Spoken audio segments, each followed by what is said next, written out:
রাধে রাধে, জয় শ্রীকৃষ্ণ। আজ তোমাদের সামনে একটা অপূর্ব সুন্দর মুহূর্ত তুলে ধরব। সেটা হলো গোপাষ্টমীর দিনকে এই রাধারানীর চরণ যুগল দর্শন করা। 60,000 বছর তপস্যা করেছিলেন শ্রী ব্রহ্মদেব। সেই তপস্যার পর কিন্তু তিনি রাধারানীর চরণ যুগলকে দর্শন করতে পেরেছিলেন।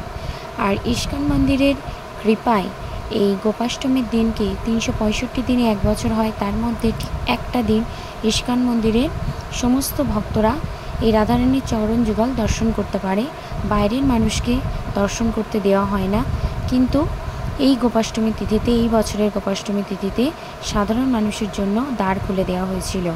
আমি যখন দর্শন করলাম, আমিও তাই তোমাদের সাথে, তোমাদের সকলেরই চরণ যুগল দর্শন করার সৌভাগ্য যাতে তোমরা লাভ করতে পারো, তার জন্য আমি এই ভিডিওটা করলাম। তোমরা সবাই অবশ্যই এই রাধারানীর চরণ যুগল দর্শন করো, নিজেদের কপালে ঠেকিয়ে প্রণাম করো, আর জয় রাধারানী কি জয় কথাটা কিন্তু অবশ্যই বলো।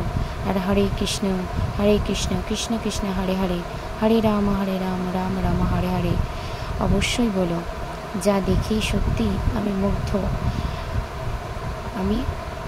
আমার বলার কোনো মুহূর্ত নেই। সমস্ত বন্ধুদের কাছে একটাই অনুরোধ, এই ভিডিওটা সবার মধ্যে শেয়ার করে দাও। তোমরা সবাই যদি শেয়ার করো তাহলে এই রাধারানীর এই অপূর্ব চরণ যুগল সবার দর্শন করার সৌভাগ্য সবারই হবে।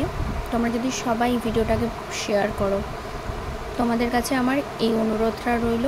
অবশ্যই ভালো থাকবে।